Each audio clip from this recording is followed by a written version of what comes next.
النهاردة فيديو هفرجكم فيه على مزارع الرز. أنا دلوقتي في الطريق لمزارع الرز. أجواء جميلة زي ما انتوا شايفين، زي ما انتوا سامعين القرآن في المسجد ده على طول بصفة مستمرة، يعني قبل الصلاة وبعد الصلاة في رمضان وغير رمضان. حبيت أشارككم معايا في الفيديو ده عشان تشوفوا البساطة والجمال والطبيعة. أنا دلوقتي رايح أبص على المزرعة زي ما انتوا شايفين. شوفوا الجمال، شوفوا الجمال، بسم الله ما شاء الله، ما شاء الله تبارك الله، ما شاء الله تبارك الله. مع صوت القرآن في المسجد والشمس الجميلة. هنا الموسم بتاع حصاد الرز طبعا زي ما انتوا شايفين الجمال. يعني هسيبكم كده مع الطبيعة شوية، صوت القرآن.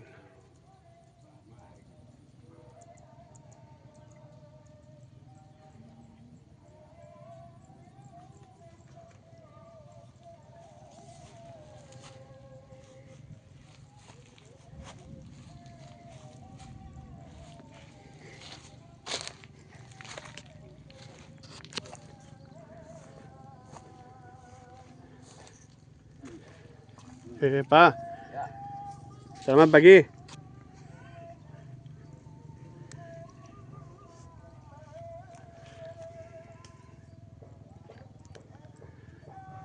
طبعا ده بابا والد زوجتي، ودي مزارع الرز طبعا.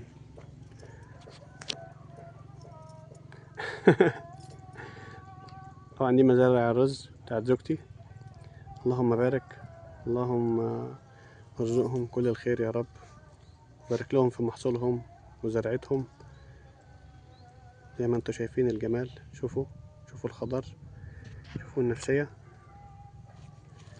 شوفوا شوفوا شوفوا تبارك الله ما شاء الله. راحة نفسية، هوا جميل، نسمة هوا خفيفة مع صوت العصافير. النهاردة فيديو يكون طلب مني قبل كده ان انا اصور مزارع الرز.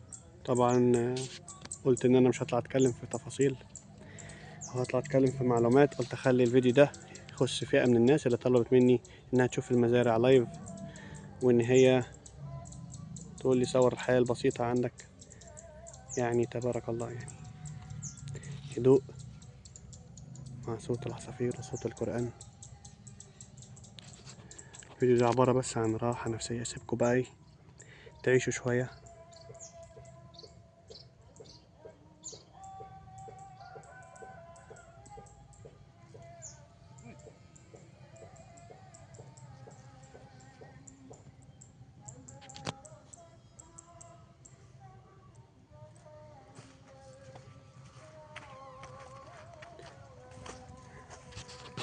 طبعا هروح اصور شوية والد زوجتي.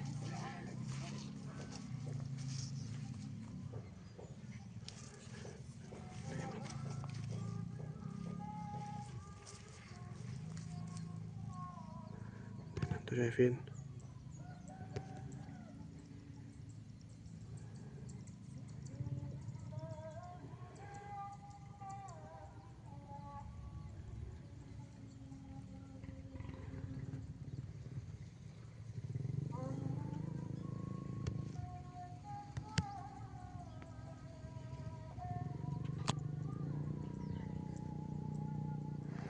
الخضار في كل حتة. هنا طبعا في شجر موز زي ما انتوا شايفين، اقرب لكم اهو.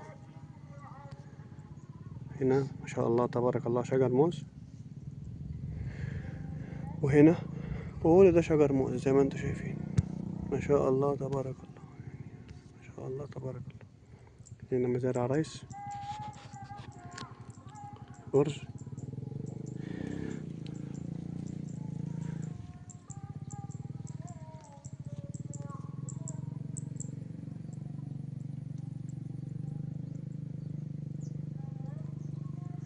شوفوا شوفوا الجمال، شوفوا الجمال، شوفوا البيوت. يعني ما شاء الله، تحس ان هو الريف الاوروبي مش الريف الاندونيسي، حقيقة يعني بدون مبالغة او مجاملة والله. تحس ان البيوت هنا علشان بتبقى معمولة من دور واحد،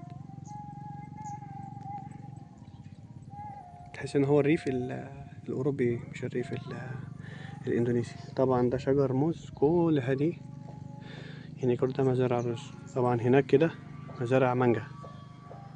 تمام. شجر بيبقى زي ما انتم شايفين، والسما هي جميلة. بسم الله. طبعا انا ماشي كده اهو، عشان محدش يسأل انا ماشي ازاي كده في وسط الخضرة. انا ماشي كده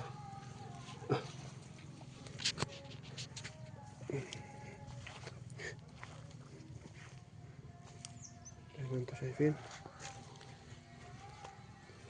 نروح هناك شوية كده. هنا ده كده شجر مانجا كله، ما شاء الله تبارك الله. هنا برضو التكملة لمزارع الرايس بتاعت زوجتي.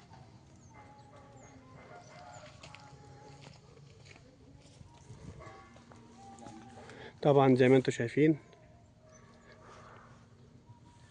ده نوع من انواع الخضرة. نوع الفواكه عفوا. هذا نفس الجوافة كده. هذه جوافة خلاص، ما في زحمة. زوجتي تقول لي جوافة عشان هو جوافة. اوكي هذا جوافة يا جماعة عشان ما تضربش. جوافة هي لسه صغيرة ما شاء الله. هنا مزرعة جوافة، وراها هناك كده شجر هذا مانجا، وهنا شجر موز. شوفوا الخضر، شوفوا مع السما كده. شوفوا. وهنا ما شاء الله تبارك الله.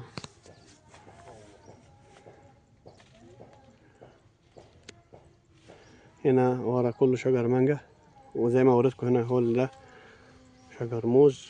ما شاء الله تبارك الله.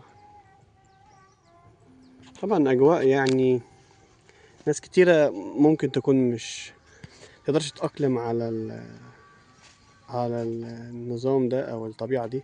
في ناس ما تحبش ان هي تكون عايشة في الاجواء دي، لكن انت بتدور على الراحة النفسية. راحة نفسية بالنسبة لي انا هو كده زي ما انتم شايفين.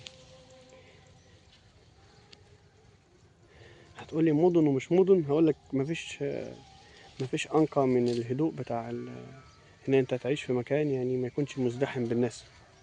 الراحة النفسية نصها في اعتزال الناس. الراحة النفسية نصها في اعتزال الناس.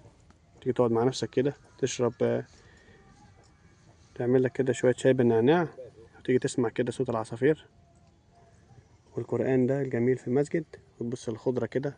راحة نفسية. في تعب ولا في مشقة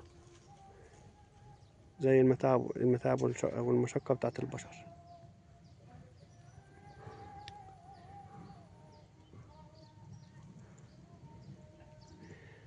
ان شاء الله عملت لكم الفلوج ده عشان الناس قالت لي يبقى صور كده المزارع عندك، وصور خصوصا مزارع الأرز. أنا كنت مصور قبل كده يعني الشورتس فيديو اللي هي وأنا على الطريق وكده، فبعض الناس قالوا لي لأ صور أحسن. إيه يعني يوم كده تكون أنت ماشي الصبح في المزارع، يومك بيكون إزاي؟ أنا يومي كده، تحضر كوباية الشاي بالنعناع الجميلة، تيجي هنا تتابع محصول الرز وصل لحد فين.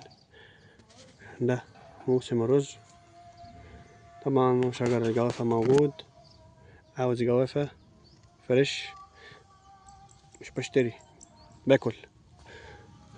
هنا كمان زي ما انتوا شايفين شجر الموز اهو كل ده شجر موز هناك اهو. ما شاء الله تبارك الله. مش بنحتاج ان احنا نشتري. ورا كل ده بقى في شجر مانجا. شجر المانجا موجود هناك في كل مكان برضو. فهنا معظم الناس اللي بتبقى في القرى او في الريف الاندونيسي بيبقى معظم حاجتهم هم زارعينها بنفسهم. يعني بيبقوا زارعين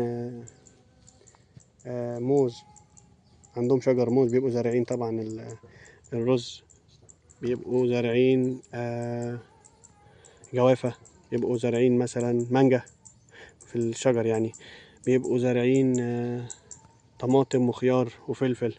الحاجات دي كلها طبعا هبقى لكم في فيديو تاني يخص الفواكه والخضروات ان شاء الله. هبقى اصورها لكم برضو في فيديو من المزرعة نفسها وهبقى انزلها لكم. متنسوش الاشتراك عشان يوصل لكم كل جديد. اتمنى الفيديو ينال اعجابكم واشوفكم في فيديو جديد. السلام عليكم ورحمة الله وبركاته.